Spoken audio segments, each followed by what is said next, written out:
What is your name, your age? Okay, my name is Philip. My full names are Philip Odhiambo. I'm originally from Kenya. I was born in the year 1985, February, 2nd of February. And yeah, that's it. And your family status? Are you single? Currently, I'm single. I've been dating. I was dating before the war, but currently I'm single. Yeah. Do you have kids? I plan to have in the future. Yeah. Fantastic. Yeah. What did you do before the war? Right before the war? Right before the war, well, I was involved with different computer crypto trading. I was working in the hospital, in a private hospital in Kharkiv. I also did some English lessons. I taught English lessons privately. Well, so these are what I used to do before the war. Yeah. And maybe tell us in short, how did you come to Ukraine and when? I came here originally to study as a student through a government sponsorship program from Kenya. That was in the year 2008. Yeah. It was very interesting because I came here when it was winter. And we just left Kenya. It was warm and weather was colorful. Arrived here at the airport. It was white all over and cold. So for us students from Kenya, such a thing who have never seen snow before, it was kind of interesting and not appealing at the same time because of the cold. Well, so that was my first experience of winter, my first lifetime experience of winter. After that, I kind of got acclimatized to it as time went because I studied medicine for 6 years. And Where did you study medicine? I studied medicine in Kharkov region, Kharkov National Medical University. So after that, I decided to do internship. Yeah. Most of my friends that I came with, once they were done with their diploma, they left. Yeah. Some went to other countries in Europe to continue their studies. Others left to Kenya to begin their careers. And I was one of them who decided to stay and study further here. So since then, we've been in touch with each other through social media. Yeah. Others haven't been in contact, but it's all right. Yeah. Yeah. So did you make friends here also? Now you've been in Ukraine for Yeah, such a long time. I've met quite a lot of friends, and I have a lot of Ukrainian friends who have been really nice to me and share a lot. Really quite nice, charming people. And this is actually one of the reasons I decided to stay here and join the war, because I've seen the spirit of Ukrainians, the true spirit of Ukrainians, and what they are really from inside. And this brings a lot of energy, positive energy in me to share their pain, to share their experiences, and to share what they actually feel about what is going on, this horrible war. So I took a step and decided, no, I'm not gonna leave. I'm gonna stay, and I'm gonna fight as well. How did you take that decision anyway? Because you had the chance, you could go, you didn't have to do this, and you know all the danger. You're a medic, you know what Yeah, war is about. I know the dangers of the job we do, and I know how dangerous it is to in any situation. A moment can change, but I'm ready for it. I'm ready for it for come with me. All I do is give my best, do my best while I'm out there, to make the best of my ability and my experience, what I've learned so far. And I try to be careful. I try to be quite agile out there so that none of this ever happens. The rest is, yeah, exactly. Is up to fate to decide. Yes. What do you miss the most about the pre-war time? Wow, I miss the times when you could go out anytime and not worry about a rocket falling from the sky, or not worry about unmanned air vehicle uh, smashing the house or the apartment while you're sleeping. Those are the days. Those are the days I miss so much in Ukraine before the war. Yeah. And right now in your service, what is your function? What is your occupation? How do you describe your position? My position, I'm a combat medic. In Ukrainian, my official position in 80th Brigade is Sanitary Instructor Medpunkt. Yes. As a combat medic, we go out, we do what we call KISIVAC. We go out, take a position.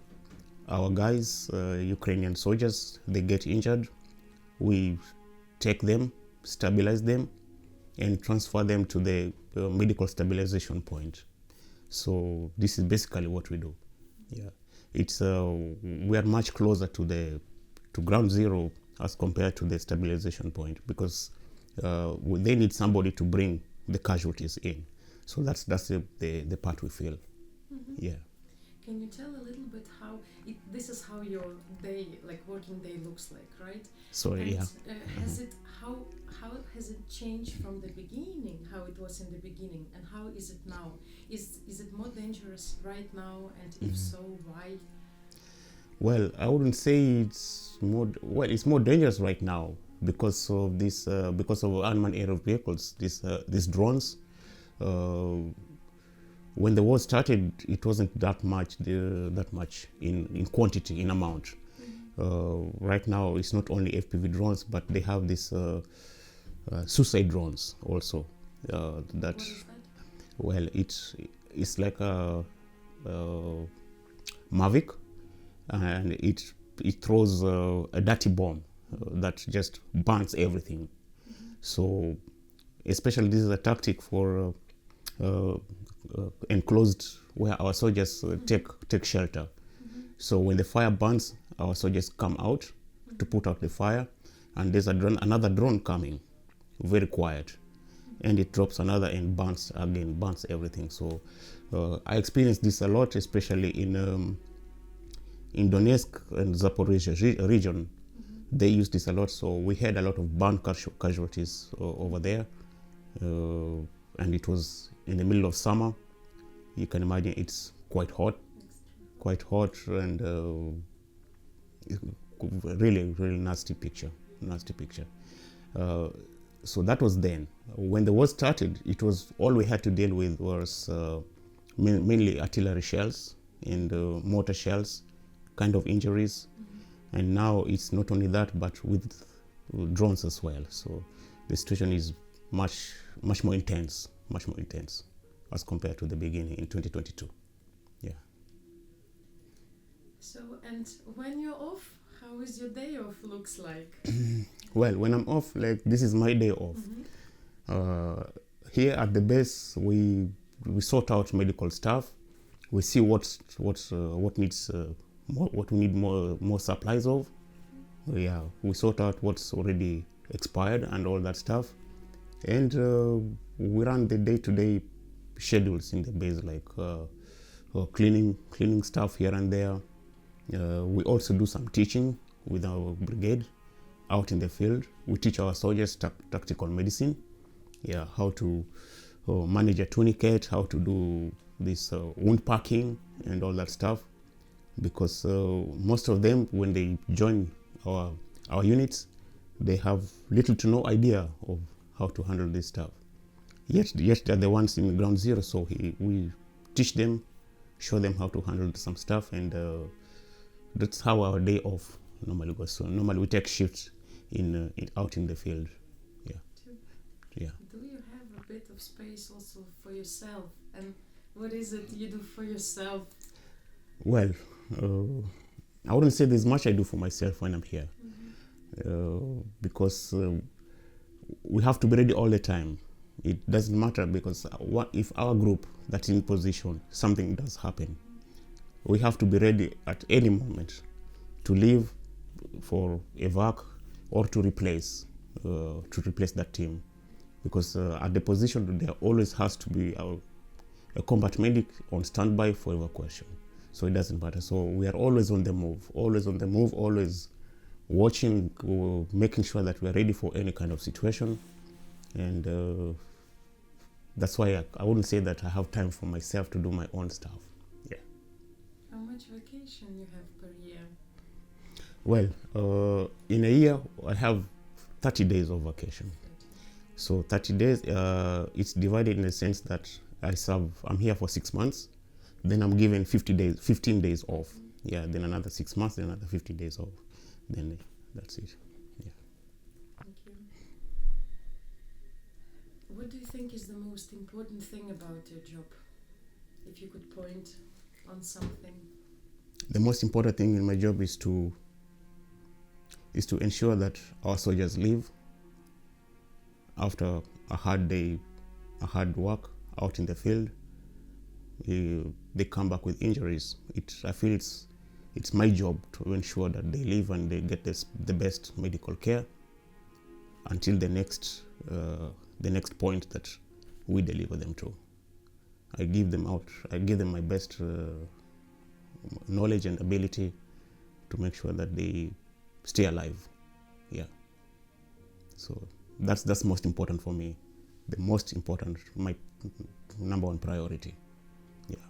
Other than that, we have other challenges as well. One of the challenges is there are no roads out there. There are basically no roads, and if the weather, especially during rainy season, is quite muddy, our vehicles sometimes they get stuck on the mud, they can't move, and especially if we are in the field, open field, it's quite dangerous because I have casualties in the vehicle and there is the eye in the sky watching all, ready to eliminate. So that is one of the most intense moments, because a vehicle that is not moving out in the field in the open is quite it's quite prone to attack. And in this case, I mostly worry not about myself but about the casualties I'm transporting, because I worry that they may not make it to their destinations. So it's one of the most challenging things in my job. Yeah. And here it's tough. It's quite tough. It's quite tough. So we try to do the best. I've been a victim of drone attack. Mm-hmm. Yes. So I know what it means, and I understand how quite bad it is. It can take out a whole team all at once in a moment. So that's why we are always very agile out there. We are very agile. We have to be aware of our surroundings. We have to be Muscovania. Yes, and so with experience after working many years, so we know what to do, we know where to hide and all that stuff. So that's why it helps a lot, this kind. Yeah. Can you share with us a short moment of you serving over there, the most memorable one? It can be good, it can be bad, or exciting, or something that comes up. Well, recently when I was working, because I've said before, we normally do teachings to our soldiers. So I did a teaching to one of our soldiers, a group of them, and it was their time to go on position. And during this time, I was at the evacuation point as well, so on standby. And they experienced mortar attacks and FPV attacks while on position. It was so bad, and they couldn't come out because they were under constant fire. They couldn't come back to the back line. So when they eventually made it, we offer help through radio. do this, do that, and Telemedicine. telemedicine. And one of them, he was almost giving up. He had quite serious injuries. He had amputation and pneumothorax as well, so it was very bad. So when he heard my voice over the radio, he was quite, "Oh, Philip, it's you. I'm quite happy to hear your voice. Tell me what to do." I gave him directions, 1, 2, step by step. He had this individual joint pack apteczka. Yeah, I told him, open your medical kit, take this, it's written chest seal. Do you see it? Yes. Take this and put it on your chest. Yeah, and he, step by step, and he took a tourniquet. He applied the tourniquet, but he didn't apply it well. Give him directions. Make sure your pocket is empty and put it high and tie it tightly. He put it tightly, but it was too painful for him. So I instructed another soldier, go to this person and make that tourniquet tighter. So when they eventually came out, I received him. He was really happy, and he told me, I'm alive because of you. And that was really emotional to me, because the kind of injuries he had, he couldn't have made it. Yeah, that's one of the most memorable moments for me. Another one was when we had a FPV attack. We just came back from the stabilization point. We delivered injuries. So on our way back, I think they saw us because we were using the same road. They saw us leaving, so they were just driving around, waiting for us on our way back. And with our vehicle Hammer, I was sitting inside. Now, I couldn't see what's going on around me. So the driver and my co-worker, they were at the front. But so we got hit by the first drone, but the impact wasn't that much. Then on our way again, then the second one hit, and it hit right where I was standing on the tire. And it was just a loud bang, boom, the white, and smoke in the cabin, and the smell of rubber and gunfire. And it was so, wow. Yeah. So the driver decided not to stop, because we went ahead with 3 tires. And the other tire burnt at once. So we drove quickly right to our position and took a hideout and spread out. Luckily, they didn't follow us. So that's how we managed to stay alive, the whole team. Otherwise, it would have been a sad ending. Yeah. So it's because of this that we are always watching out. We have to be careful, because without the medical team, our guys are counting on us. They're really counting on us, because there's no one else out there to get them if they get injured. So we have to make sure that we stay alive. Yeah. So it's our job to do that. Yeah. So that's one of my experiences. Yeah, that's a heavy one. It's heavy. And in all of this, Philip, where do you find the strength to move on, to keep doing this and not just quitting and saying I got enough? The strength is the people I've met in this country, the friends I've met in this country, and how beautiful and wonderful what I've seen in this country before the war. That's where I get my strength from. This is a really wonderful country, beautiful, and I've seen the best of it, and I'm ready to protect that. So that gives me the motivation to do what I do. Yeah. When Ukraine wins, do you think of staying? Yeah, I'll visit Kenya for a while, but I'll stay. I'll stay for sure. Yeah. How do you take care of your mental health? Is there anything specific you can do, or maybe you can advise? I mostly do sports. Yeah, I run. I do my best to stay healthy physically, because anyway, the job we do is physical. There's a lot of physical sense in it also. So it's the best I do. Yeah, it's the best I do. Other than that is eat healthy, try to sleep well if I can, especially when I'm here. It's only here that I can sleep, comfortably, nicely, have a good sleep.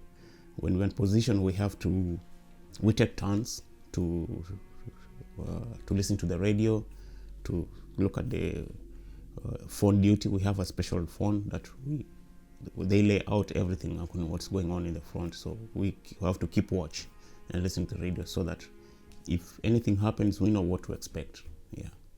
So we cannot sleep out there. We cannot sleep. And what are the conditions? Is it something underground you have? Or is it different from time to time? It's different from time to time. We move a lot. It depends on the situation, because out there, any moment a tactical situation changes, and if it changes, we also have to be flexible as well to adapt and quickly move if needed, or stay if needed, but take cover and all that stuff. So we move a lot. Yeah, it's never constantly. Yeah, since I've been here, we've moved like 7 times. We've changed positions like 7 times. Yeah, if they give command, they give us command. Either stay or, like next group we are moving. So we find a safer place, but it has to be done swiftly, so and discreetly. So it depends. Yeah.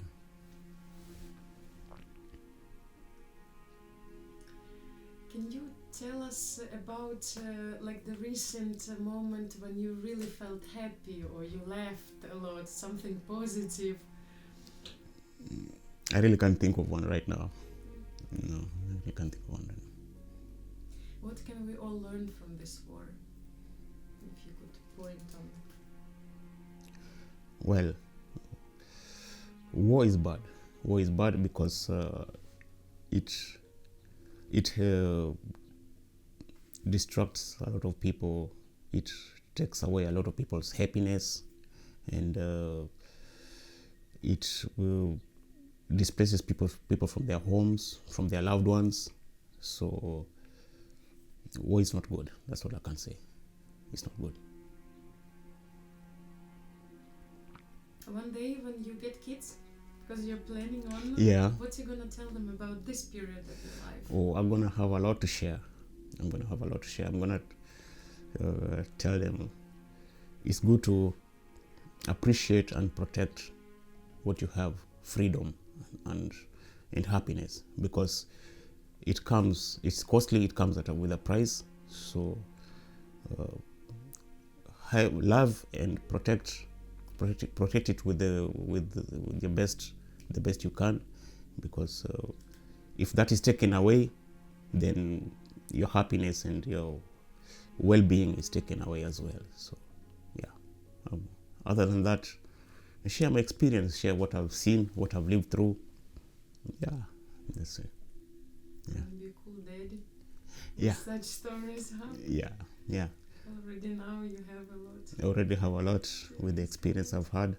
Of course, I didn't start right from the beginning, but I kind of joined all this while in the middle. But what I've seen so far, I think I know that probably there's more to come, and I'm ready for it. But I do my best to share and give out what I've seen so far, what I've experienced so far. Yeah. Philip, are there some things you cannot get used to still In Ukraine? in your work? In my work? I can't think of any right now. I can't think of any right now.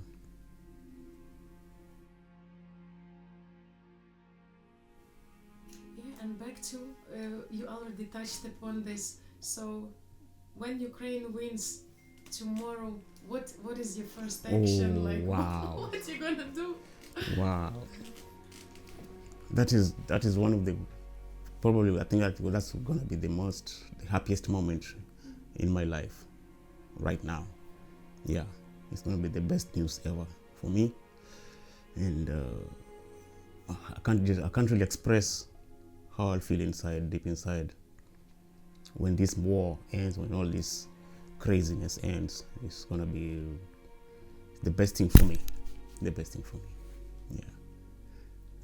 And for this country as well. Yeah, that's true. Until then, we shall keep fighting. We shall keep fighting. We shall keep pressing to be free from this stronghold. Yeah. We keep the motivation going. We try to keep positive. You know, we always have to keep positive. However hard it is, however frustrating it is, because we've all, me, Anya, our groups, we've all lost close friends, people we've known closely in this job, and that's why it's hard to really fully smile, but we do our best to keep positive. Yeah. So that's how it is. Thank you, Philip, for sharing. I have only one question on the list. Yeah. If you can feel as a person, how has you changed? How this war has changed you? Me as a person? Yeah, you as a person. Well, I would say this war has changed how I see life, or how I view life in general. Life is short. I've understood that life is short, and you have to do your best to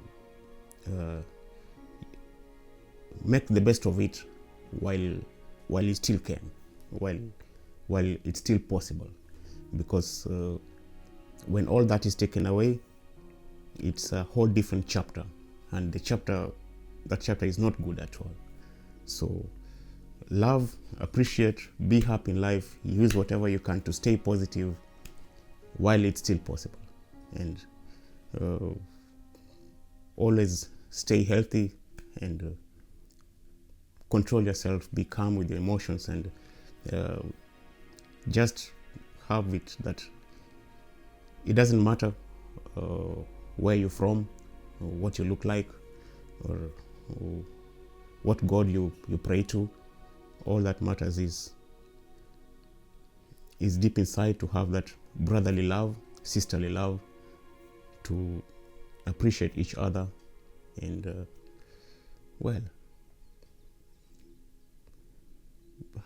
live harmoniously with nature. Live harmoniously with nature. Yeah. That's a strong point, because we all know inside what is right and what is wrong when Yeah. it comes to it. As you say, it doesn't matter Yeah. where you come from or Exactly. anything. Exactly. Because a lot of people ask me, wow, when they see me in uniform, there is a kind of picture they don't expect, you know. I've seen this a lot, and many people ask me this. Wow, you know, like they didn't expect. So why are you here? You know, why do you need all this? Why are you born here? Or I say no. Then why are you doing this? You know, I tell them the same reason you are here. You know, I do this by my own. I wasn't forced here. I wasn't influenced to be here. I've done this deep from inside, and when they get to know my story, they really appreciate what I'm doing. They really love what I'm doing, and it gives them motivation as well. Or we are not alone. We have other people, other likes also on our side. So it also encourages them as well to keep fighting. So it's a good spirit. It gives them a good spirit. So, and I love when I give people motivation to stay on, keep fighting, and it gives them the energy to keep pushing ahead. Yeah, however difficult it is.